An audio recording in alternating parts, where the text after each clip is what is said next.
오늘은 중국에서 최근 연달아 터지고 있는 청소년 혈액 장기 관련 논란을 다뤄보려고 합니다. 바로 젊은 피로 회춘을 한다. 그리고 이를 둘러싼 중국 공산당의 어두운 의료 산업에 관한 내용입니다. 최근 중국 SNS에서 부유층을 대상으로 청소년 혈액 교체 시술을 판매했다는 인플루언서 영상이 공개된 뒤 중국 사회에서는 장기와 혈액 교체를 둘러싼 의혹이 다시 불거졌는데요. 단순한 루머가 아니라 구체적인 출처와 실제 발언, 또 연예인들의 이상한 회춘 사례까지 겹치면서 논란이 커지고 있습니다. 여기에다 유치원과 학교에서 부모 동의 없이 미성년자 대상으로 혈액을 채취한 사건까지 잇따라 발생하면서 불안과 공포가 더욱 커지고 있는데요. 논란의 시작은 한 여성이 등장하는 영상이었습니다. 중국의 유명 인플루언서이자 의료미용 기업 대표로 알려진 인물인데요. 이 여성이 부유층 고객에게 젊은 사람의 혈액으로 교체하면 젊음을 유지할 수 있다. 그리고 중국에서만 가능한 일이라고 홍보하는 장면이 소셜미디어 X에 올라오면서 파문이 일었습니다. 영상 속 여성은 17세에서 21세 남성의 혈액에서만 추출된다는 기능성 단백질과 혈액 미세소포, 즉 엑소좀을 고농도로 주입하면 성기능 강화와 노화 지연이 가능하다고 주장합니다. 그런데 이 물질은 함량이 극도로 낮기 때문에 한 사람에게 시술하려면 수많은 사람의 혈액이 필요하다고 말합니다. 영상에서 언급된 엑소좀은 세포가 분비하는 아주 미세한 구조물로 단백질과 핵산 같은 물질을 운반하는 기능이 있는데요. 서구에서도 이 물질이 항노화 연구에 사용되지만 문제는 이걸 대량으로 얻으려면 정말 많은 청년의 혈액이 필요하다는 점입니다. 그녀는 자신들은 하이얼 그룹을 배경으로 두고 있고 중국 증시에 상장된 혈액 제재 회사를 인수해 대규모 혈액은행을 보유하고 있다. 그래서 대량의 혈액 조달과 고농도 시술이 가능하다고 강조했는데요. 이 정도만으로도 이미 충격적인데 여기서 한 발 더 나갑니다. 올해 말에 영생주사, 불로장생주사를 출시한다라고 말했고요. 국가급 연구팀이 개발했고 우리가 특허를 단독 매입했다. 정부 승인도 받았고 중국 병원에서만 독점적으로 사용한다라는 내용까지 언급했습니다. 중화권 네티즌들은 이 여성을 위원흥이라고 지목합니다. 홍콩 의료미용 기업 우메이런 국제그룹 창업자이자 뷰티 인플루언서입니다. 에포크타임스는 영상 속 여성이 실제로 위원흥인지 확인하진 못했지만 그녀가 평소 SNS에서 젊은 사람의 피를 교체하면 회춘할 수 있다라고 홍보해왔다는 점은 사실로 확인됩니다. 한 영상에서 그녀는 자신이 매달 한 번씩 혈액 교체를 한다면서 비용은 150만에서 2천만 위안, 우리 돈으로 약 3억에서 40억 원에 달한다고 밝혔습니다. 그리고 자신이 이렇게 관리한 덕분에 신체 기능도 젊게 유지되고 있다면서 30살 이상 어린 남성과 교제하는 이유도 젊음을 유지하기 때문이라고 말했습니다. 이 영상이 공개되자 중국인들도 처음 듣는 이야기라며 충격을 받았고 온라인에선 사실 여부를 두고 논란이 급속히 확산됐습니다. 서구에서도 젊은 혈액을 이용한 항노화 연구는 있었지만 규제가 매우 엄격해 젊은 피 클리닉은 대부분 사라졌고 대부분 불법 영역으로 제한돼 있습니다. 반면 중국은 혈액과 장기 공급 시스템의 투명성이 낮고 음성 시장 규모가 훨씬 크다는 지적이 많습니다. 또 하나, 이 질문은 중국 사회가 오랫동안 불신해온 문제와 연결됩니다. 바로 강제 헌혈, 강제 장기 적출, 실종 증가입니다. 중국은 항상 혈액이 부족한 나라로 알려져 있고 그럼에도 이런 고농도 추출 시술이 가능하다고 주장한다면 그 원료가 어디서 오는지 의혹이 제기될 수밖에 없죠. 위원웅이 말한 젊은 피의 미세소포를 추출해 회춘하는 방식은 과학적으로도 연구된 바 있습니다. 2024년 난징대학교 연구팀이 네이처 에이징에 발표한 논문에 따르면 2개월령 젊은 생쥐의 혈액에서 추출한 세포 외소포를 20개월 된 늙은 생쥐에게 주사하자 생리 기능과 운동 능력이 개선되고 수명도 최대 1266일, 사람으로 치면 120, 130세 이상으로 늘어났습니다. 인간 대상의 데이터는 없지만 이 실험은 젊은 피 회춘 연구에 대한 관심을 크게 키웠습니다. 그런데 중국 네티즌들 가장 먼저 던지는 질문이 하나 있죠. 그 많은 청년의 피는 도대체 어디서 구하나? 그 답은 대형 혈액 제제 기업, 그리고 대학, 지방정부, 병원이 촘촘하게 얽힌 구조 속에서 나타납니다. 하이얼 그룹은 2023년 상하이 라이스라는 혈액 제제 대기업을 인수했고 2024년에는 남학생물까지 인수하며 53개 혈장 채취소를 확보했습니다. 연간 1,800톤 규모입니다. 중국에선 병원용 혈액은 무상 헌혈에서 확보하고 혈장 채취소는 기업이 직접 운영하는데 대부분 유상 채혈입니다. 이 두 채널 모두 젊은 혈액 확보를 위해 온갖 방법을 동원하고 있다는 비판이 많은데요. 최근에는 혈장 채취소들이 대학생을 대상으로 아르바이트, 사회실천 점수, 도덕 점수라는 명목으로 사실상 강제 헌혈을 유도해 논란이 됐습니다.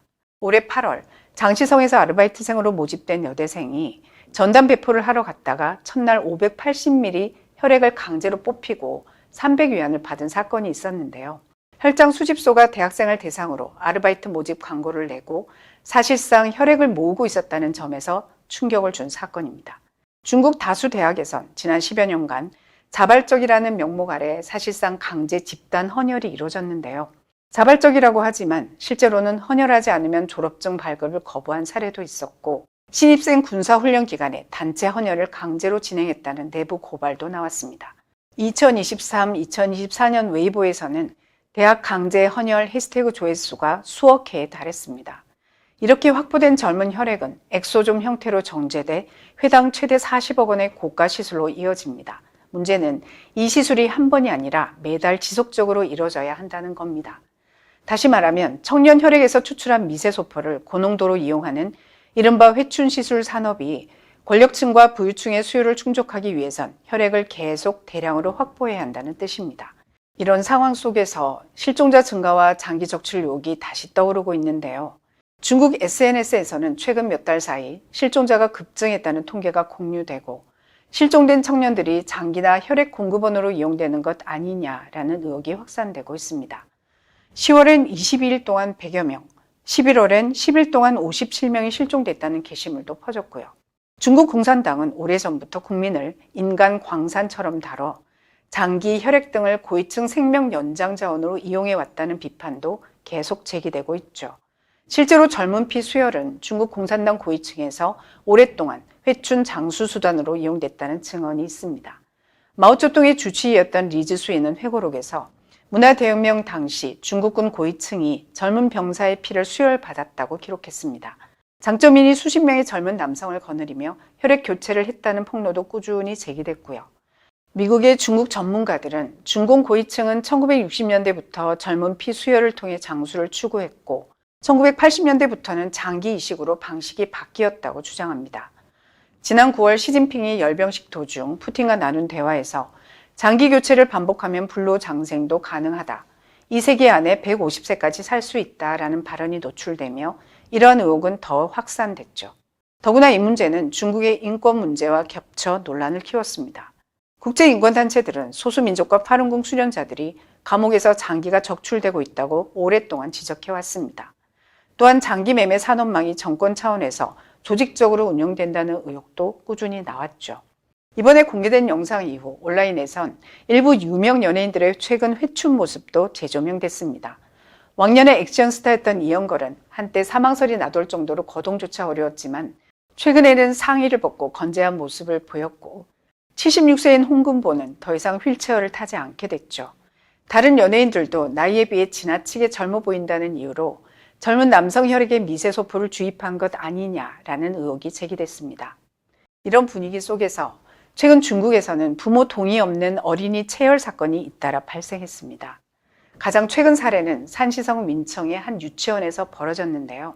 학부모는 아무런 통보도 없이 아이들의 팔에서 피를 뽑아 혈액 검사를 했다라고 폭로했습니다. 학부모 단체 채팅방에서는 왜 동의 없이 체혈을 하느냐는 거센 항의가 이어졌는데요.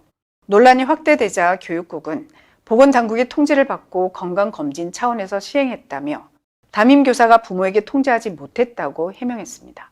하지만 중국의 미성년자 보호법에서는 침습적 의료 행위는 반드시 부모 동의를 받아야 한다고 명시하고 있습니다. 그럼에도 책임을 교사에게 돌리는 모습은 반성이라기보다 변명에 가깝다는 비판을 받았죠. 비슷한 사건은 이달 6일에도 있었습니다. 광저우의 한 초등학교가 비밀리에 1학년 학생들의 혈액을 채취한 사실이 뒤늦게 드러난 겁니다. 담임교사는 아이들에게 비밀 임무라며 부모에게 말하지 말라고 했고 말하면 칭찬 스티커인 작은 빨간 꽃을 빼앗겠다고 했다는 증언도 나왔습니다. 학교 측은 교육국 지시에 따른 정기 검진이었다고 설명하며 간기능 검사와 일반 혈액 검사에 사용됐다고 했지만 사전 동의 절차를 생략한 이유는 역시 교사의 부주의라고 했습니다. 유치원 사건과 똑같은 방식이죠. 학부모들은 분노했습니다. 온라인 채팅에는 누가 내 아이 피를 허락 없이 뽑느냐? 장기 적합성 검사하는 것 아닌가?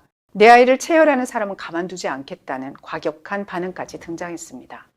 중국 SNS에서는 이미 젊은 피 항노화 시술, 간 기능 강화 치료, 줄기세포 시술 등이 퍼지며 의혹이 커졌는데요.